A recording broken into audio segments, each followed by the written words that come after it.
Please, please, please, please, please. Yeah, that was kind of stupid on you, Pyro. I can't even... That was just dumb. Other NG, they're not going that direction.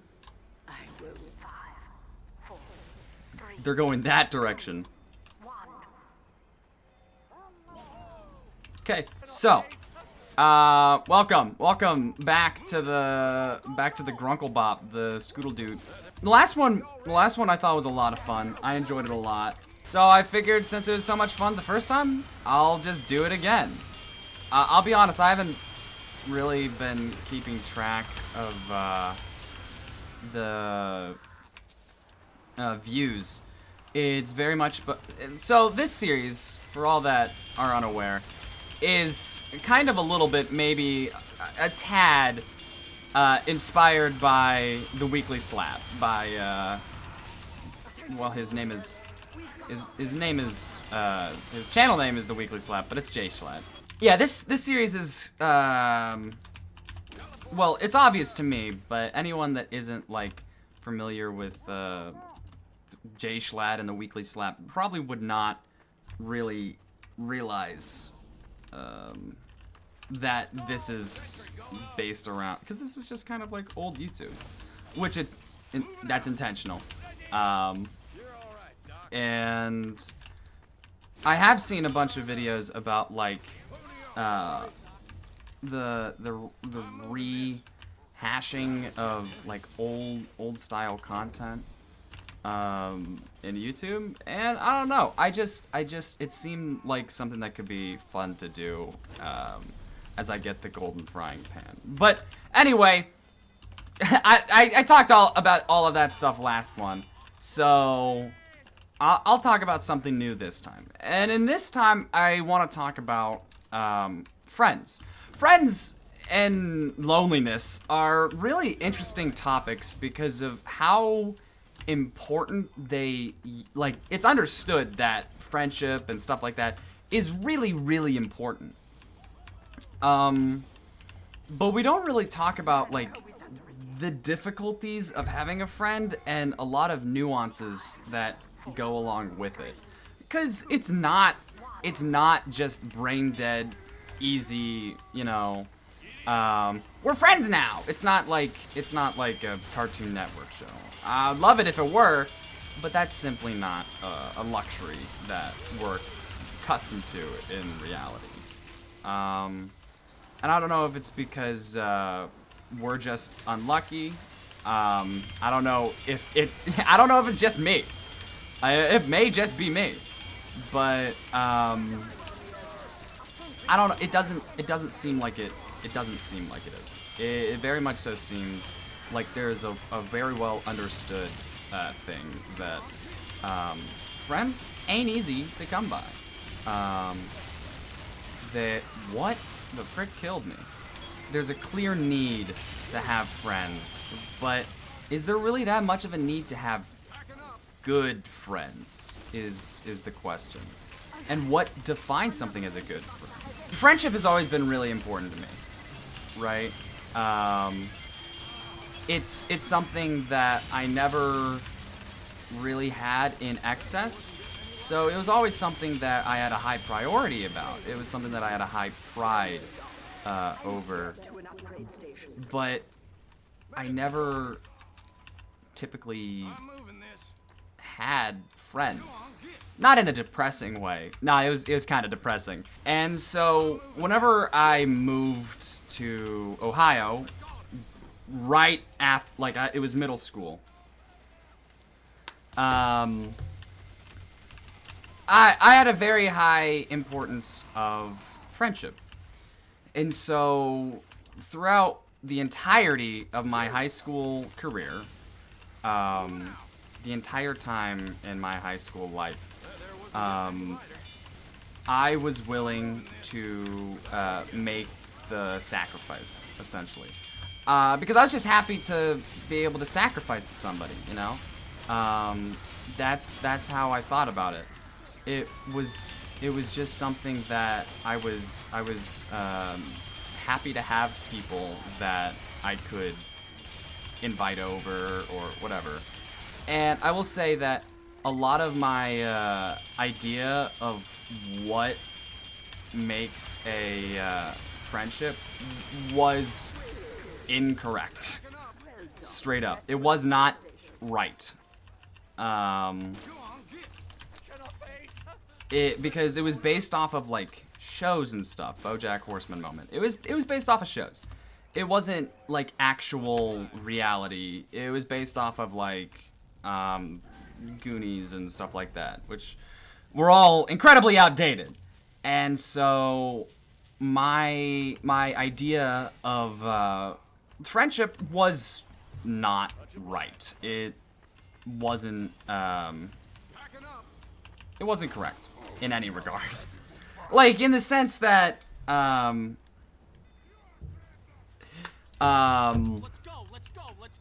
friendship is good to have, it was correct, and that like people will generally like the same things, you know, nerds attract nerds type of deal. But the idea of like, oh, we get off of school on Friday and then we go and spend the night or play games or whatever, did not happen, ever. I tried for it a couple of times, but it became very apparent very early that that was not in the cards. That's just not the way that typical friendships operate. And so I still very much so held onto a very, I guess, active role in the friendship, where I was typically the one that planned a lot of events and get-togethers and stuff like that. It was typically a me thing. That was more often than not. What's going on here? You motherfucker.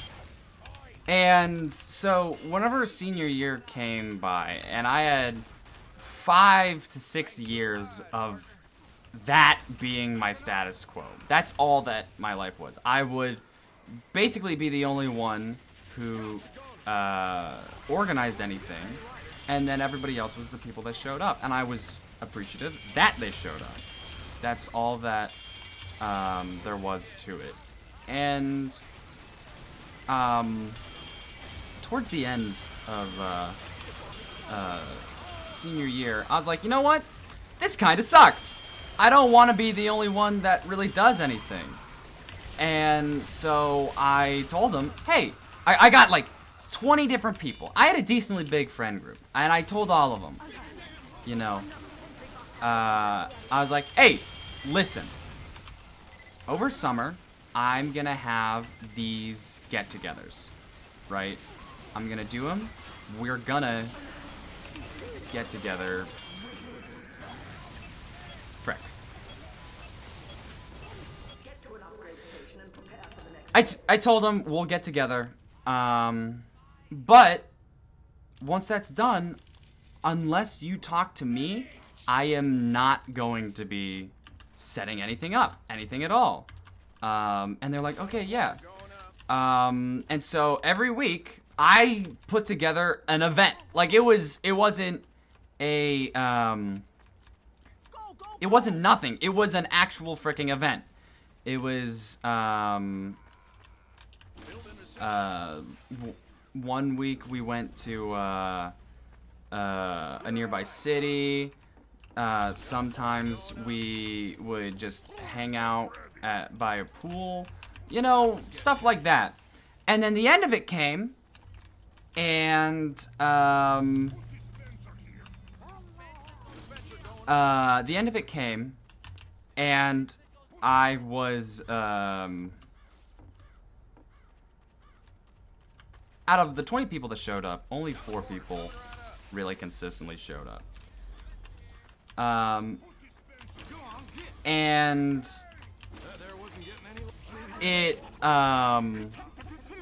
sucked a little bit. I was really appreciative of those 4 people.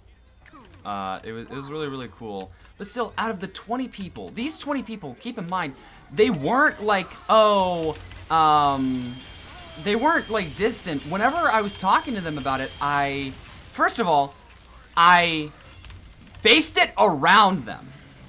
As well, they were all supposedly people that would care a lot. They didn't really reciprocate, you know. And whenever the end of summer came, after months of doing different events and seeing them, because there was like grad parties and things like that, so I saw them. I made a promise to myself that I was not going to be, I wasn't gonna buckle. If they didn't want to talk to me, or if they wanted to talk to me, they could. They easily could. They would just have to make the first move. And they didn't. And they haven't. Even now. They still have yet to, really talk. And they're people that I still like. I still have a huge amount of respect for, on most fronts. But there was this one thing that happened as of recent. Wow, this is gonna be a very fast round. Oh, we're gonna get it? Okay, cool. So I haven't talked to these people that I hold very highly regard, and I was really good friends with, right? There's only one person that I talk to really anymore, from my high school years, and he's the only one that's talked to me, so it checks out. He's a really good friend, and everybody else, I guess we'll just say that they're playing second fiddle. You know, I figured that they're all busy. I don't expect to see them for, you know, several years. I genuinely have gotten to a point where I now am just like, you know what? It doesn't really matter. I don't want to chase a bunch of high schoolers. That's not what I want to be. I don't want to be the guy that's chasing high schoolers. Are you kidding me? That's really, ugh. You know, that's, I don't want that to be me. I don't want to be the guy that's like, hey, yeah, let's do stuff. Let's hang out. If they want to hang out with me, that's cool. So I haven't really talked to them. But something that was a little goofy, that I think you guys will find a little goofy too, is that, at my job, out of everybody that I saw, the first person was my ex. And it was like 100%, it was probably just done as a, I don't know, a copium pick-me-up type of deal. I have no idea. She had been pretty cordial before then.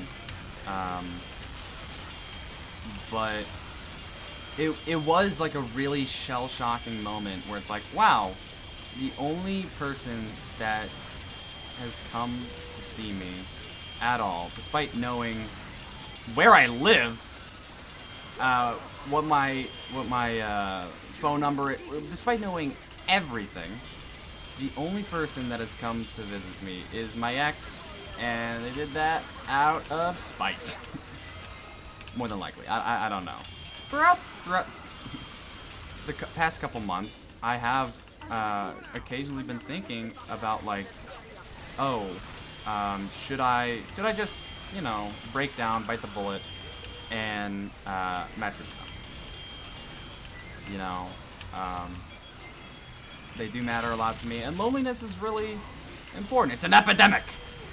You know, people, it's really hard to make new friends once you're out of like that communal setting, you know. I don't know. It's just, it's not. I don't know why, but at least American society is not at all conditioned to do it. But it's important to have morals or standards, even if it's just for your friends. People talk about having, you know, relationship standards. They talk about it all day, every day. Like, oh, you need to, frick. Oh, cool, I lost both of them. People talk about having relationship standards all the time. Probably, like, excessively, to be honest. Where they're like, oh, you know, it needs to be X, Y, or Z. People make fun of girls for doing this, but guys certainly do it as well. They can pretend like they don't, but they're lying. But it's important to also have friendship standards, because they influence you just as much as, well, maybe not just as much, but in many scenarios they do influence you just as much as a you know, typical romantic relationship. You don't really realize how much they affect your life and your thinking until they're not there to infect it. They're not there to affect it anymore. It's not a thing that's like super black and white. There is complexity to it, 100%. Wow, we just shredded through half of his health. There's 3 fricking engineers. That's cool. That's really cool. I'm like, oh, 4. Sorry. We're good. Yes! Awesome! Okay, baller. But yeah, just generally... Whoa, and I got a Spicicle! Let's go!